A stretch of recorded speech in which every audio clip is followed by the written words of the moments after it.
There's a point in your awakening where you stop trusting everything, and that includes yourself. You begin questioning your thoughts, your decisions, your feelings, and you start asking, can I even trust myself anymore?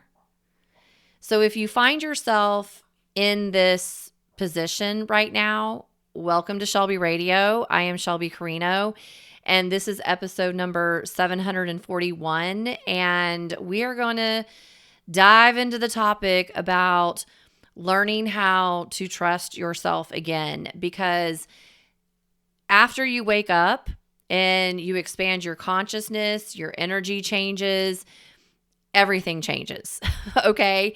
And you really go down this path of yourself and go, where did I go? Okay, where is trust anymore in my world?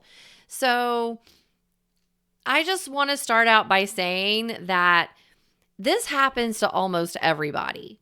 You are not alone in this scenario, because awakening disrupts the certainty of yourself that you used to have.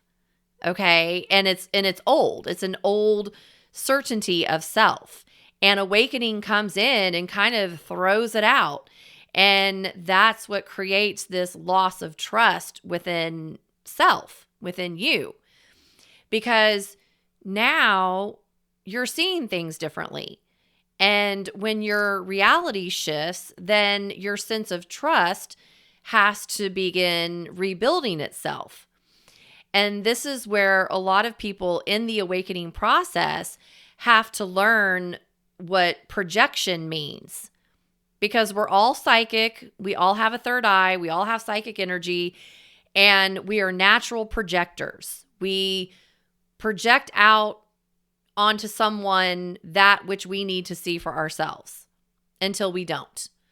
And so in this awakening process, when you're beginning to see all these things differently about you, then you go out and project all that outside of you so you can begin to see what needs to be rebuilt within yourself that you no longer trust, because the old version of you is no longer syncing up with this new version of you that is being created in real time.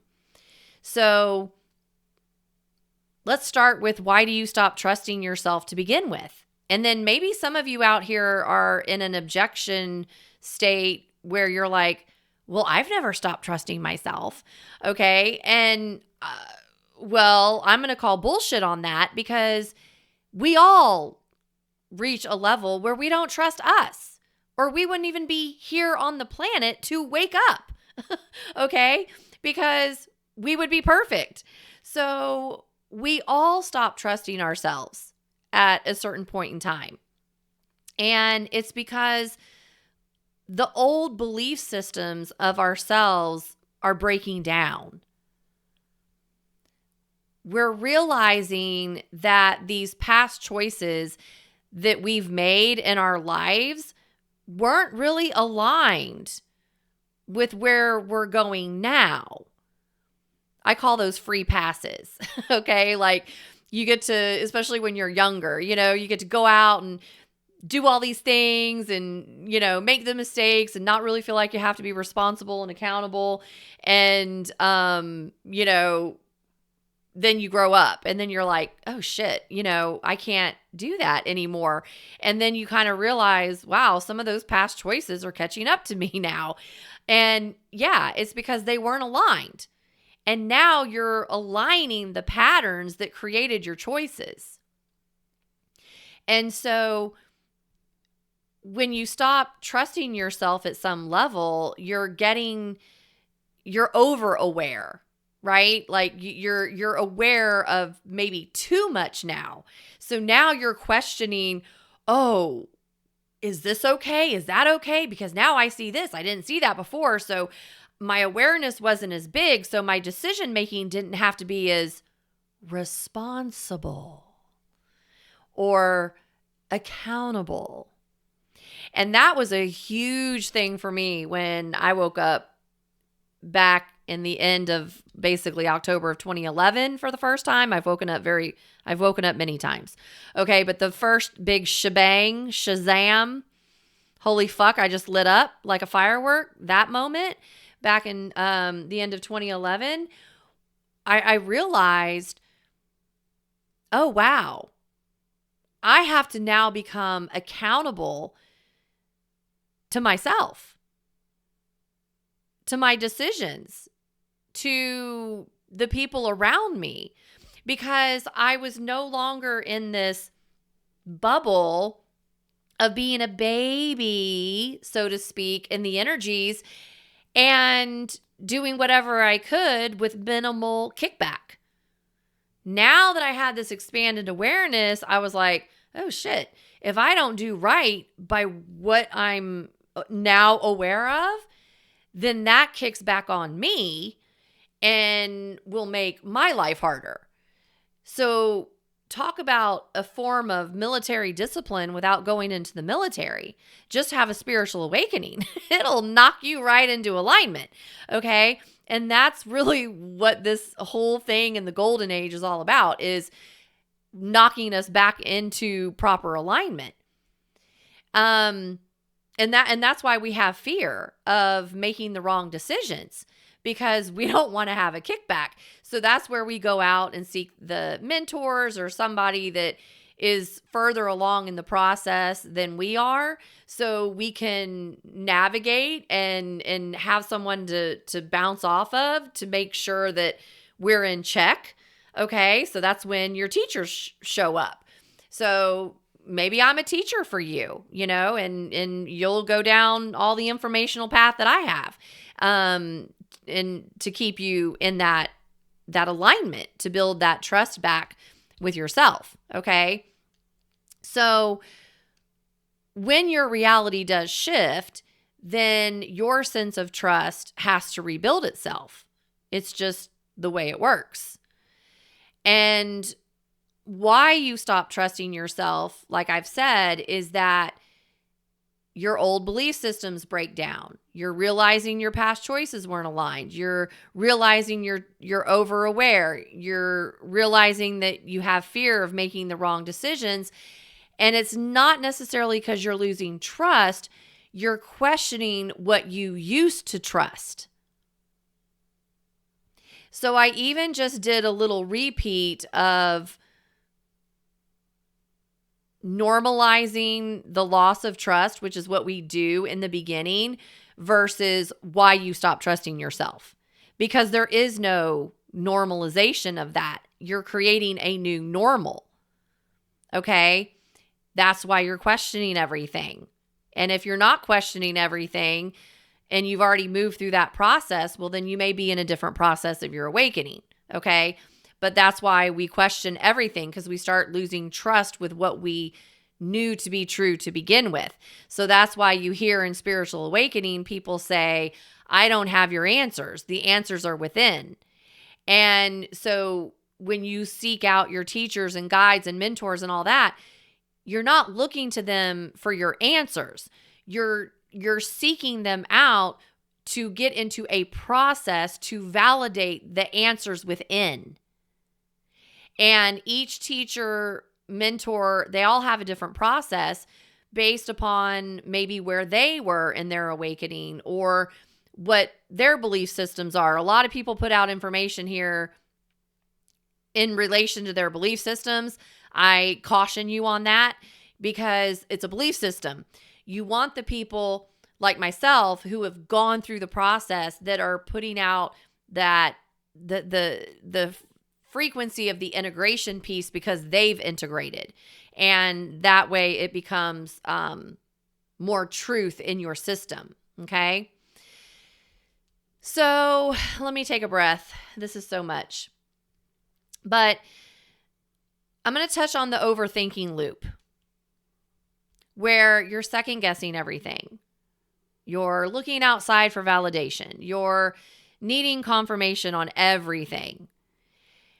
So this is where I talked about in an earlier episode, where you move away from being on autopilot in your life where you make this decision to make that decision to move to this, to move to that. And you move into this over analyzing everything.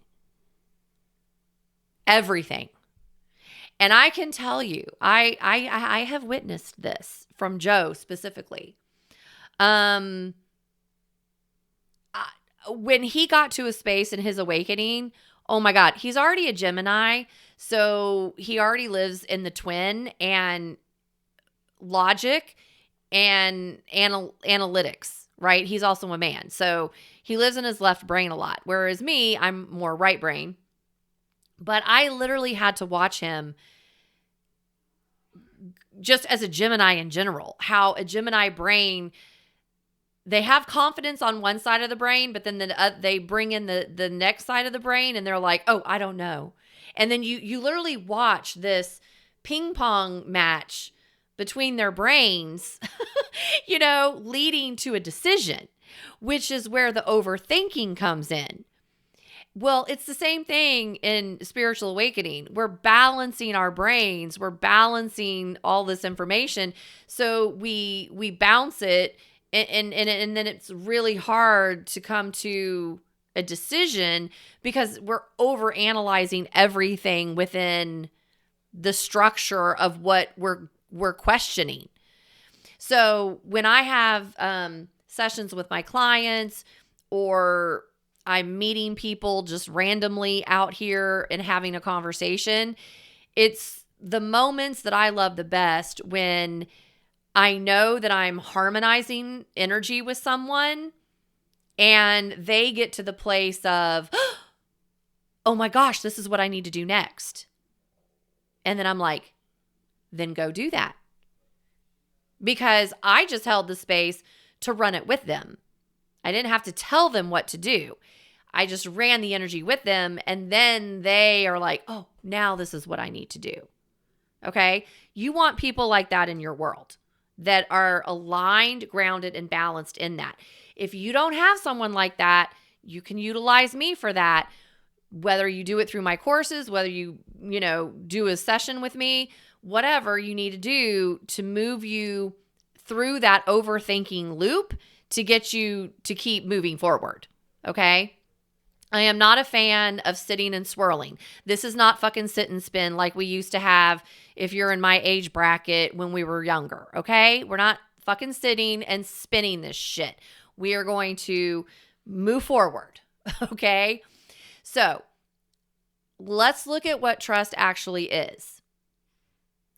Trust is not certainty. Trust is not perfection. And trust is internal alignment.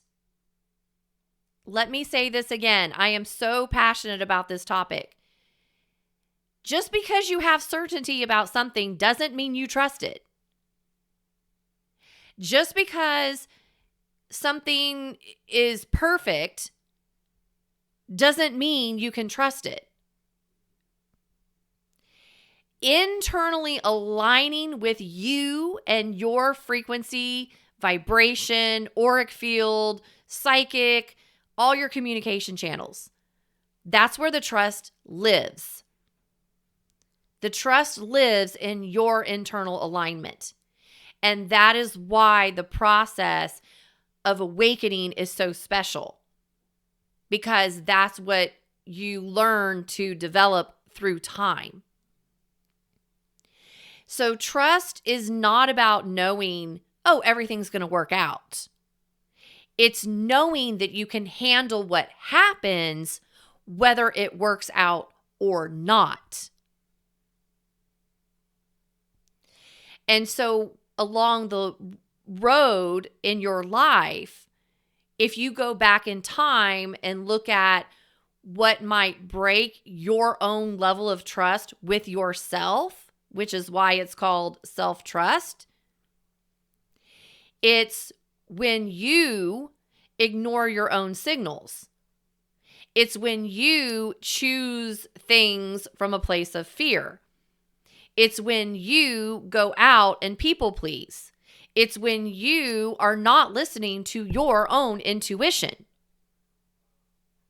And when you do all those things that break the trust within you, then you override yourself every time.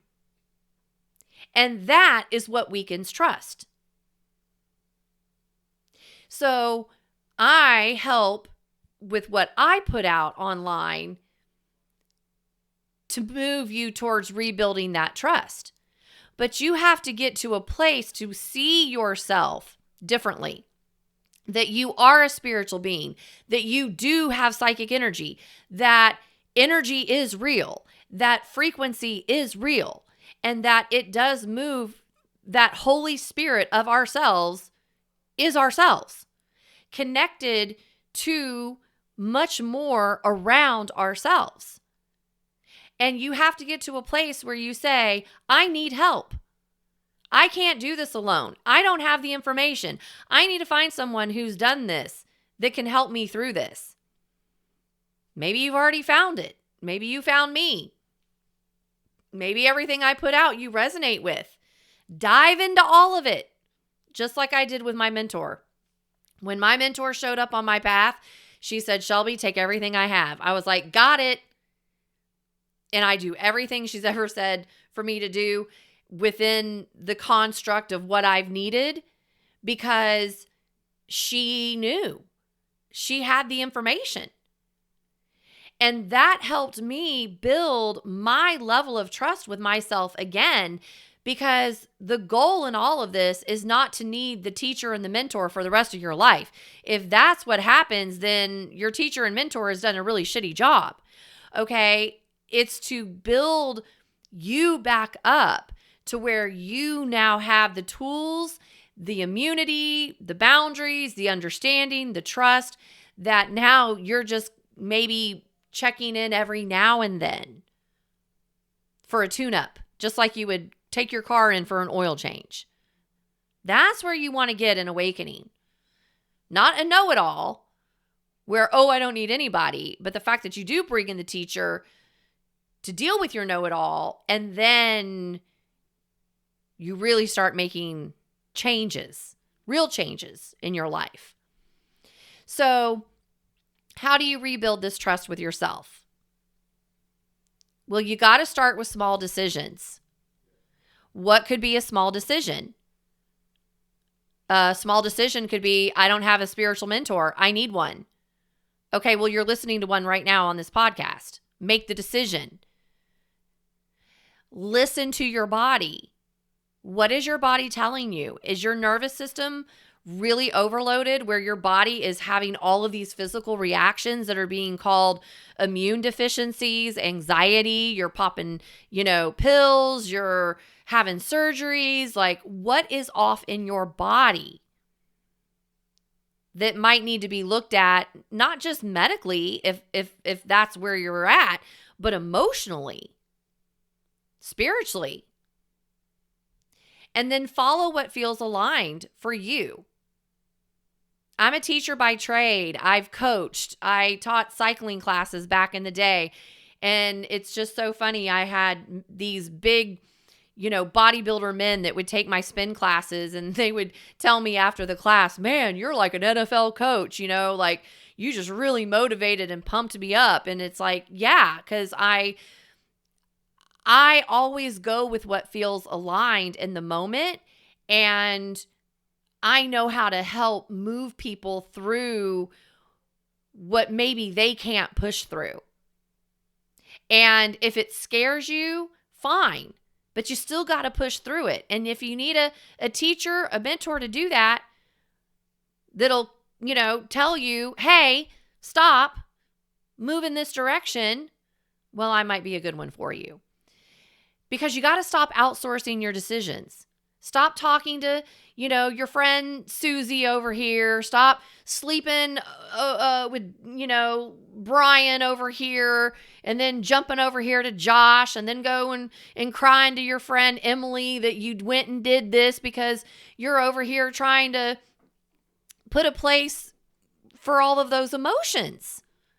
And you're just creating more of a dirt hole for yourself because you're not taking accountability for your decisions of how you feel, and you're outsourcing it in these other decisions that you're making. And then once you make those decisions, you're like, fuck, why did I do that? And then you got to go clean that shit up.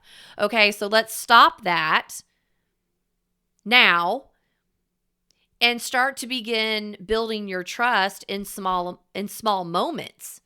Okay, not these really big leaps, small little moments, those small decisions, because you're actually listening and taking action. And that is the year of the horse that we're in, is taking action now. So this intuition that we naturally, organically have with ourselves always battles our fear. And I just want you to know that intuition feels calm and clear. You know that you know that you know. Whereas fear is more urgent.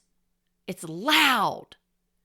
And I can even tell in this episode, I'm urgent and I'm loud. So I am literally playing out a lot of fear in the collective, whoever is listening to this podcast right now. Because there's a lot of fear moving through this planet, which means we don't have a lot of intuition going on, which means we have a lot more people that need to get in and do this work. Are you one of them? Where are you at? Because your intuition doesn't rush you. It guides you. The energy is going to rush you. We're in the year of the horse. Everything is fast. Something comes in, your intuition picks it up, make a decision. So don't let yourself do what I call mindfuckery. You know, like, oh, this is happening, but I'll go wait 5 years. Like, no, we're not there anymore. So you don't need to become someone new to trust your new self. Okay? You just need to return to yourself with the newer version that's being created, because you're harmonizing the shadows of the other versions. Okay? So in the next episode, we're going to talk about what life actually looks like after awakening, when things really begin to stabilize out. So stick with me, and I will see you same time, same place next week. Take care.